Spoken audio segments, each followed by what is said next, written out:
جی جی ہاں جی بولیں آپ.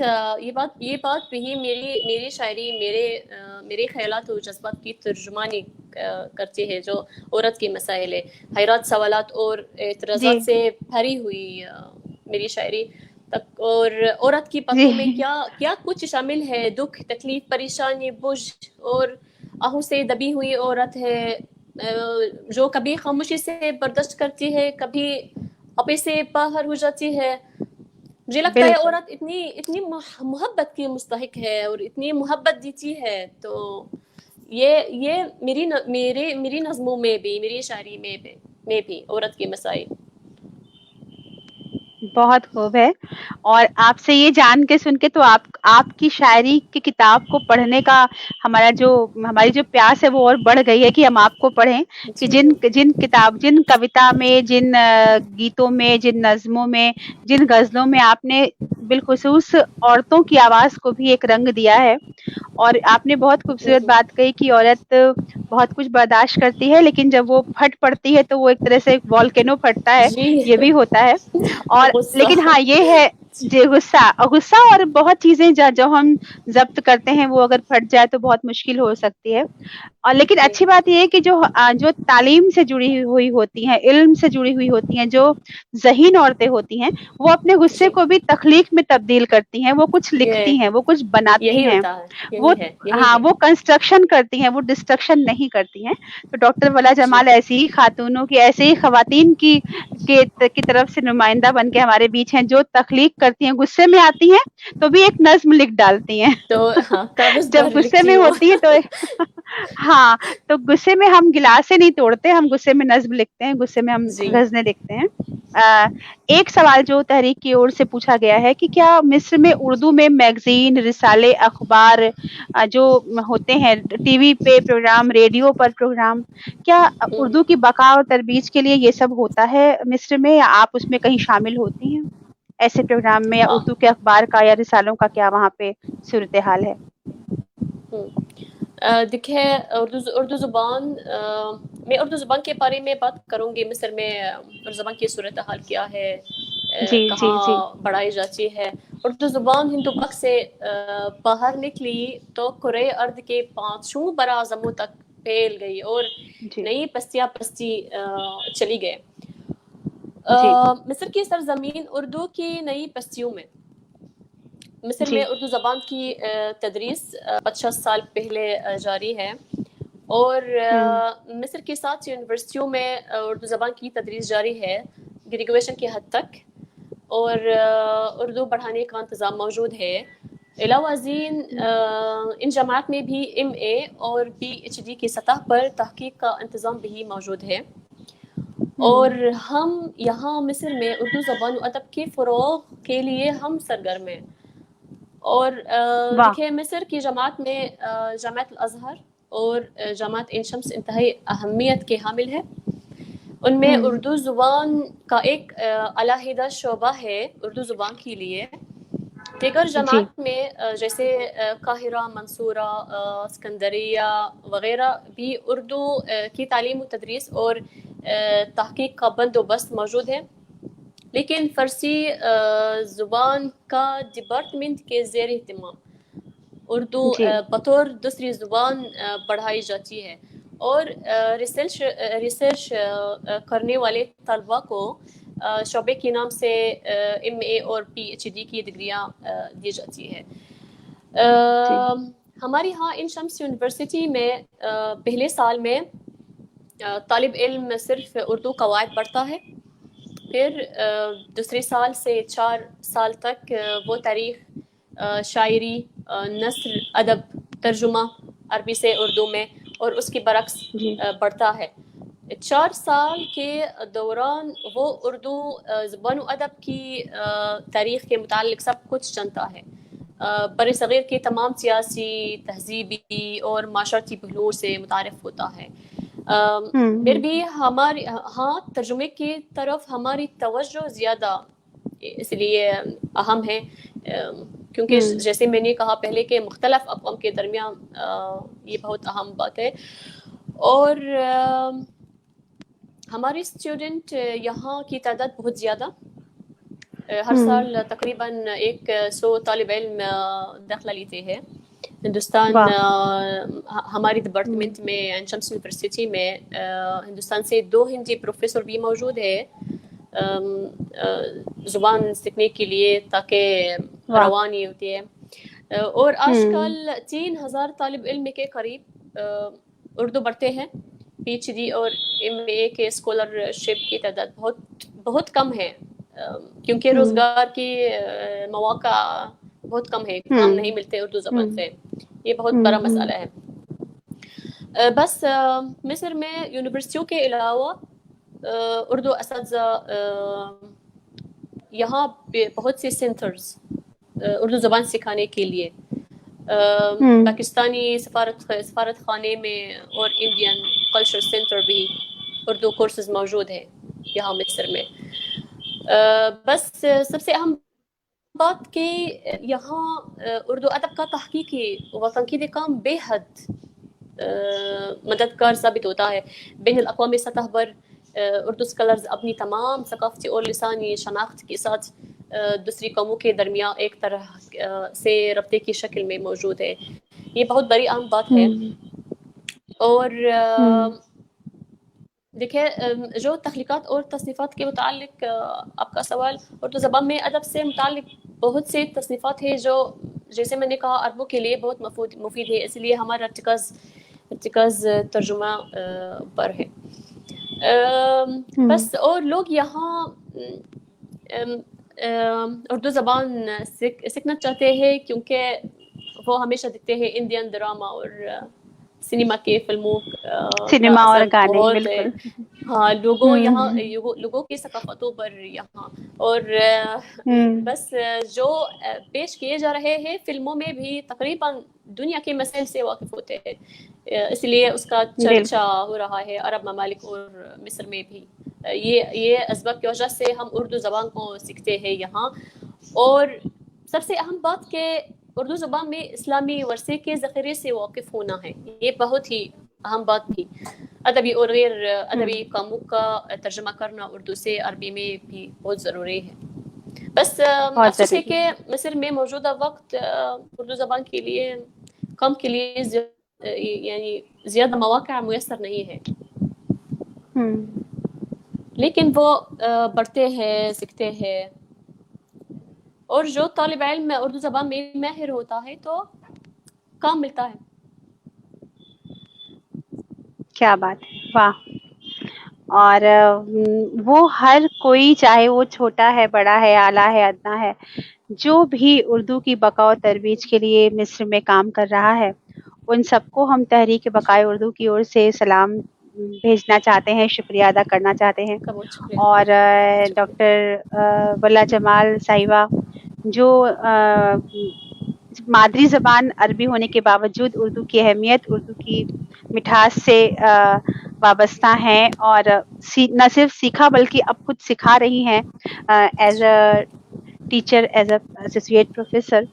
آخر میں آپ سے والا ایک بات پوچھنا چاہتی ہوں, اور مجھے اتنا اچھا لگ رہا ہے آپ سے بات کر کے, اور یہ محسوس ہی نہیں ہو رہا ہے کہ آپ کہیں مصر میں ہیں, میں کہیں ہندوستان میں ہوں. زبان اور ادب کی اس ڈور نے ہم لوگوں کو باندھا ہوا ہے. آخر میں آپ سے سوال پوچھوں گی کہ آپ ایک پروفیسر کے طور پہ, یعنی ایک ٹیچر کے طور پہ بھی, ایک انسان کے طور پہ بھی, ایک ادیب کے طور پہ بھی, ایک شاعرہ کے طور پہ بھی, آپ نئی جنریشن کو اردو کے لیے خاص طور پہ کیا دینا چاہیں گی, کوئی پیغام اردو کی بقا کے لیے؟ اچھا دیکھیں, میں صرف ایک مشورہ دوں گی کہ اردو پڑھنے والوں کے لیے میرا نیک مشورہ ہے کہ وہ زبان میں مہارت حاصل کرنے اور اس میں پختگی کے لیے جد و جہد کرے, اور میڈیا کے مختلف ذرائع سے نئے اصطلاحات اور مفردات سے واقفیت حاصل کرے, کیونکہ یہ ان کی اکتسابی زبان ہے. ان کی اکتسابی زبان کو سمجھنے کی کنجی ہے. میری نظر میں زبان اور اس میں مہارت حاصل کرنا زیادہ اہم ہے ادب سے زیادہ, کیونکہ اس سے آپ ادب کی چشنی حاصل کر سکتے ہیں. ہم ادب کی چشنی حاصل کر سکتے ہیں اگر زبان میں مہارت ہم رکھتے ہیں. اور زبان ہر چیز کی گنجی ہے بھی. اور ایک عام مشورہ نئی جنریشن کے لیے, نئی نسل کے لیے کہوں گی کہ کرے. انسانوں میں خامیاں ہوتی ہیں اور انسانوں کو ان کی خامیوں سمیت قبول کرے اور ان سے محبت کرے. مطلب اگر آپ کو کسی شخص میں کوئی برائی نظر آتی ہے تو آپ اس برائی کو اپنائے بغیر بھی اس شخص سے محبت کر سکتے ہیں. بالکل اسی طرح جیسے آپ کی اپنی ذات میں خرابیاں ہوں گی مگر اس کے باوجود آپ خود سے محبت کرتے ہیں. یہی اصول دوسرے انسانوں کے لیے بھی اپنائیں. ہمارے معاشرے کو اس محبت کی اشد ضرورت ہے. محبت ہم چاہتے ہیں محبت. اور ایک اور بات کہ اپنی تعلیم قابلیت کے لحاظ سے نوجوان ہنر کا تعین کر سکتے ہیں جس کے معاشرے میں منگ ہو اور پھر وہ اس میں کمال حاصل کر کے اپنی زندگی کو بدل سکتے ہیں. یہ میرا مشورہ ہے. بہت ہی. اور میرے خیال سے اس مشورے پہ عمل اگر کر لیا جائے تو پھر کسی دوسرے مشورے کی ضرورت پڑے گی نہیں, کیونکہ اگر آپ انسان کے طور پہ محبت کرنا سیکھ جائیں اور زبان اور ادب کو لڑنے کی جگہ جی محبت کرنے کا ذریعہ بنا لیں تو پھر دنیا ہی پوری خوبصورت ہو جائے گی. کیا ہندوستان, کیا مصر, ہر طرف کیول جی دوستی اور جنت بن محبت کے جائے گی. خلوص کے جنت بنے گی اور وہ اس کی خوشبو اٹھے گی. ایک سوال آیا ہے, میں چاہتی ہوں مختصر سے, میں شاید پوچھ چکی ہوں, آپ نے جواب بھی دیا ہے مگر میں پوچھ رہی ہوں کہ کیا وہاں پہ کالج اور یونیورسٹی میں اردو کی ایلیمنٹری ایجوکیشن کا بھی کوئی بندوبست ہے؟ میں نے نہیں میں یہ سنا. سوال کیا مصر میں کالج میں یا یونیورسٹیز میں اردو کی ایلیمنٹری ایجوکیشن کے لیے بھی کوئی بندوبست کیا گیا ہے؟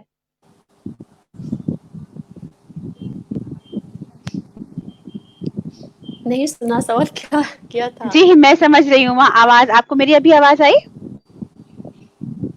ہیلو ہیلو ہیلو کنیکشن تھوڑا سا ویک ہوا ہے. آپ کو میری آواز آ رہی ہے ڈاکٹر والا؟ ہاں آئی آپ کو میری آواز؟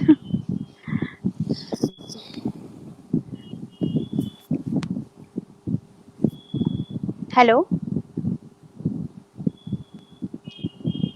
ہیلو ہاں جی, آپ کو آواز ابھی آئی آواز میری؟ مصر میں آپ کی آواز نہیں آ رہی ہے. اچھا, ابھی بھی نہیں آ رہی ہے آواز؟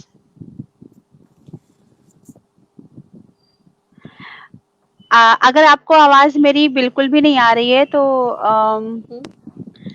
ہیلو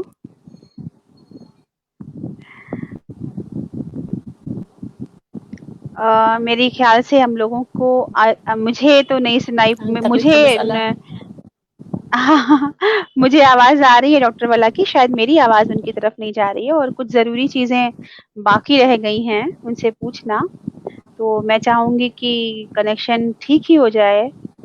اوپر والے سے میں دعا کروں گی کہ یہ فی الحال کنیکشن ٹھیک ہو جائے, مگر مجھے ان کے فیشیل ایکسپریشن سے لگ رہا ہے کہ ان کو میری آواز نہیں سنائی دے رہی ہے.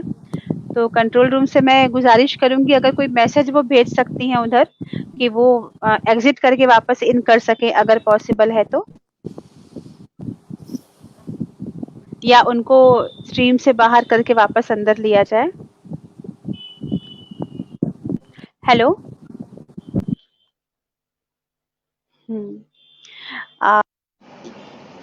مشکل کام کو آسان بنانا ہماری کوشش ہے. دراصل تحریک یہی کام کرتی ہے کہ جو کام مشکل ہوتے ہیں انہیں آسان بناتے ہیں, اور یہ دور 2 ملکوں میں بیٹھ کر ربط قائم کرنا بھی ایک مشکل کام ہے. ڈاکٹر ولا جمال, آپ کو میری آواز آئی؟